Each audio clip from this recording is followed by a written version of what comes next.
Channel को subscribe करें और देखें दिल दहला देने वाली हॉरर स्टोरी। अंधेरी रात में चारों तरफ सन्नाटा छाया हुआ था। आसपास किसी की भी आहट सुनाई नहीं दे रही थी। सिर्फ रोड में एक मोटरसाइकिल तेज रफ्तार से चली जा रही थी। आज रोड में एक भी गाड़ियां क्यों नहीं चल रही? इस शहर में एक तो मैं नया हूँ, मुझे अच्छे से रास्ता भी नहीं मालूम। पता नहीं कैसे घर पहुंच पाऊंगा। रमेश के ऑफिस का आज पहला दिन था। फिरोजाबाद शहर में आए उसे 2 ही दिन हुए थे और वो अपने ऑफिस के पहले ही दिन लेट हो गया था। वो तेज रफ्तार में घबराए हुए मोटरसाइकिल चलाते हुए जा रहा था। वो सोच रहा था कि काश कोई मिल जाता तो मैं उससे अपने घर का रास्ता पूछ लेता, लेकिन ऐसा लग रहा था जैसे पूरा शहर नींद की आगोश में सो गया हो। रमेश को एक चाय की दुकान दिखाई देती है। रमेश मोटरसाइकिल चाय वाले के पास खड़ी करता है और पूछता है, भैया ये भीमपुर कॉलोनी कहाँ पड़ेगी? भाई साहब, आप आज की रात घर से बाहर क्यों निकले हो, वो भी इतनी रात में? शहर में नए हो क्या? हाँ भैया, मैं अभी कल ही यहाँ शिफ्ट हुआ हूँ, मेरी नई नई पोस्टिंग हुई है यहाँ। लेकिन आप इतने घबराए हुए क्यों लग रहे हो? अरे तुम जिस भीमपुर जाने की बात कर रहे हो, उस भीमपुर के रास्ते से अमावस की रात में एक पक्षी भी नहीं गुजरते।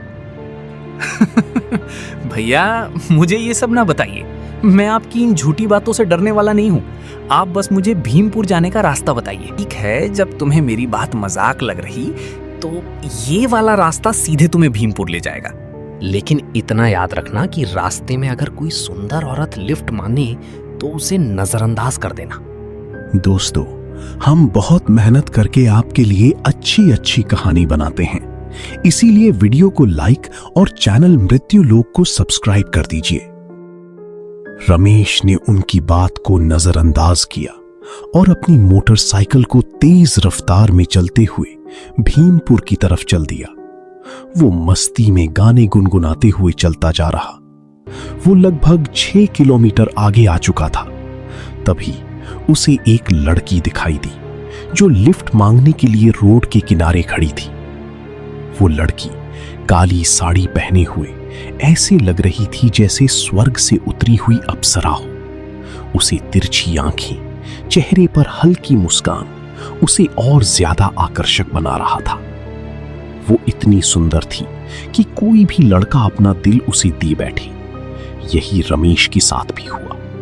वो लड़की को देखते ही फिदा हो गया और मोटरसाइकिल को उसके पास खड़ा करके उसको देखने लगा। तुम मुझे आगे तक लिफ्ट दे सकते हो? मैं यहाँ पिछले 2 घंटे से अकेली फंसी हुई हूँ, बहुत डर लग रहा मुझे। रमेश को देख के ऐसा लग रहा था जैसे उसके मन में लड़की को देखते ही नशा छा गया हो। उसने मौका देखते ही झट से हाँ कर दी।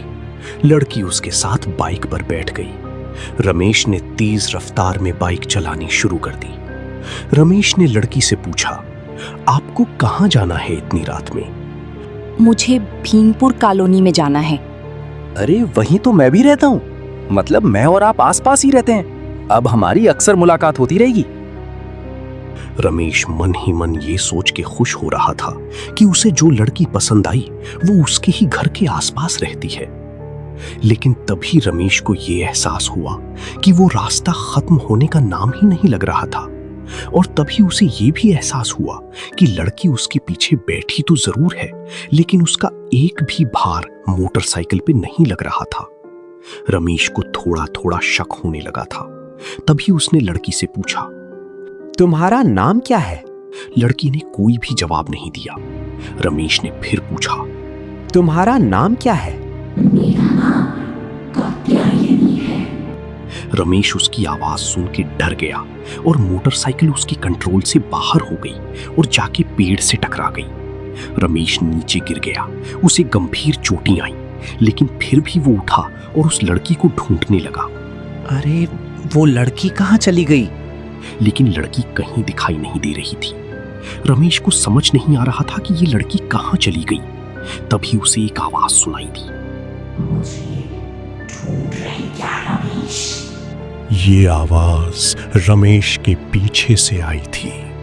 रमेश ने जैसे ही पीछे पलट के देखा, उसके पीछे एक लड़की जिसका चेहरा जला हुआ था उसके पीछे खड़ी थी। रमेश उसे देख के डर गया। मुझे मत मारो प्लीज, मुझे मत मारो। मैं भला तुम्हें क्यों मारूंगी रमेश? मुझे तो बस तुम्हारा खून टेस्ट करना है। मुझे अपना खून दे दो और चले जाओ। इतना कह के कात्यायनी ने रमेश के शरीर में मुंह लगा दिया और खून चूसना शुरू कर दिया। रमेश दर्द से चिल्ला रहा था, तड़प रहा था। उसकी चिल्लाने की आवाज दिल दहला देने वाली थी, लेकिन कात्यायनी को इससे कोई फर्क नहीं पड़ा। उसने रमेश का पूरा खून चूस लिया। रमेश अब दर्द के कारण मर चुका था। कात्यायनी वहां से चली गई और रमेश के जैसे और दूसरे लड़कों के इंतजार में। रमेश की लाश बस एक ही बात बोल रही थी, हर एक कही गई बात झूठी नहीं होती। कुछ बातें, कुछ कहानियां सच भी होती हैं। दोस्तों, आपको कैसी लगी कहानी कमेंट में बताइएगा और वीडियो को लाइक और चैनल मृत्यु लोक को सब्सक्राइब कर दीजिए ताकि हमारी नेक्स्ट वीडियो भी आप तक पहुंच सके।